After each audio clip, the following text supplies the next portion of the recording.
Tersangka kasus korupsi dana bantuan sosial COVID-19. Kala itu Gayu sedang dalam tahap penyidikan kasus penggelapan dana pajak.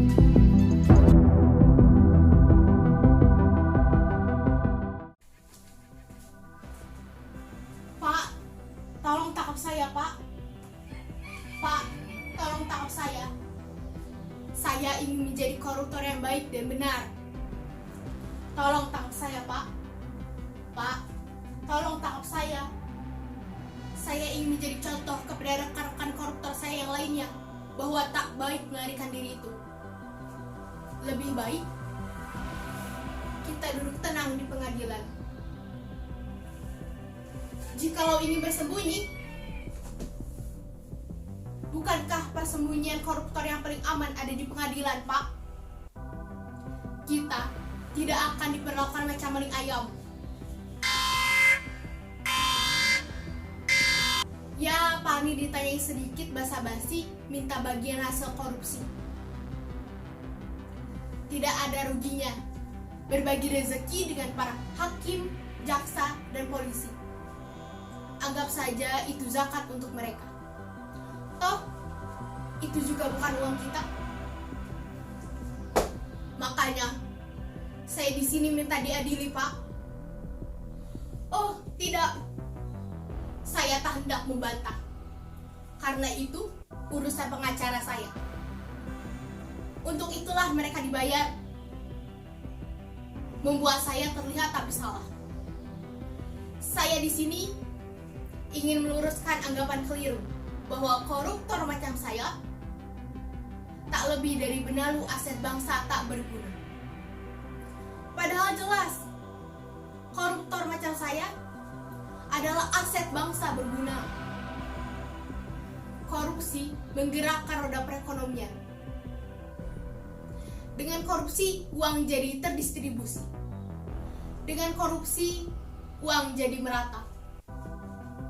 Seperti pembangunan, korupsi terjadi di segala bidang. Tapi kami tak pernah menikmatinya sendiri.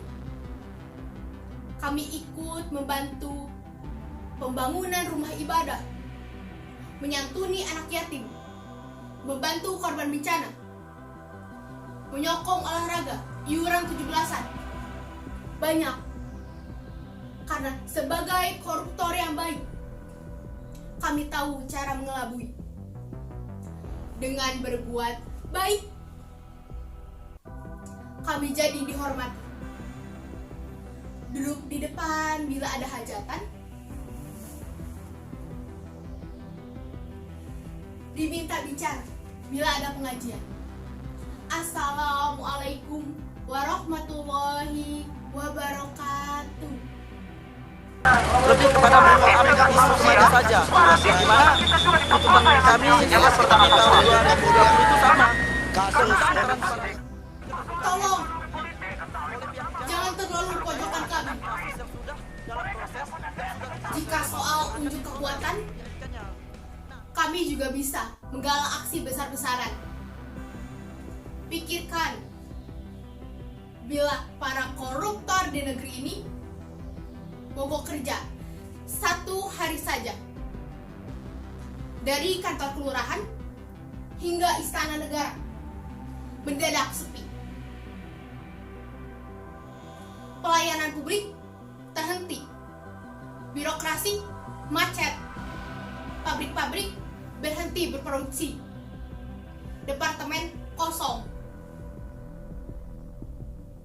Jangankan mengurus surat atau bikin KTP, barangkali WC umum saja tidak ada yang mengurus.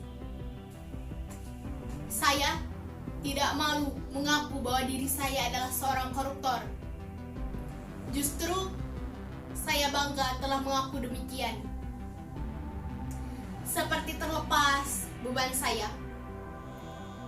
Sekarang saya jauh lebih rileks. Saya siap dihukum dengan cara sebenar-benarnya, Pak.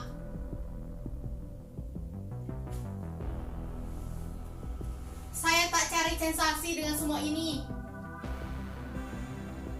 Justru saya ingin menjadi tauladan bahwa koruptor pacaran saya bisa juga menjadi seorang yang budiman. Karena itu, marilah koruptor yang beriman, kita tingkatkan amal dan takwa kita dengan membantu negeri ini, supaya terbenam dalam keterpurukan dan kemiskinan lahir dan batin. Negeri ini tak bisa diselamatkan kecuali dengan mempercepat proses pembusukan. Oleh karena itu, koruptor seperti kita harus mempercepat prosesnya. Marilah kita lebih menghargai para koruptor, karena koruptor itu pahlawan tanpa tanda jasa. Anggap saja ini proses evolusi untuk menghasilkan pembuahan, yaitu munculnya tunas-tunas koruptor yang lebih bertanggung jawab terhadap nasib bangsanya. Terus terang, sebenarnya saya capek jadi buronan. Itu sungguh merendahkan martabat saya. Lebih baik saya istirahat nyaman di penjara, bertemu dengan para kolega-kolega saya yang lainnya,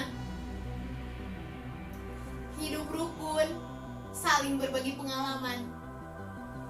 Pak, Bu, gimana kabarnya? Hidup rukun kan enak.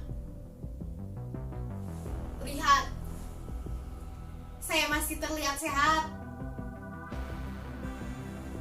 Hanya saja kelihatan kurang waras. Tapi saya masih heran dengan para aparat hukum kita.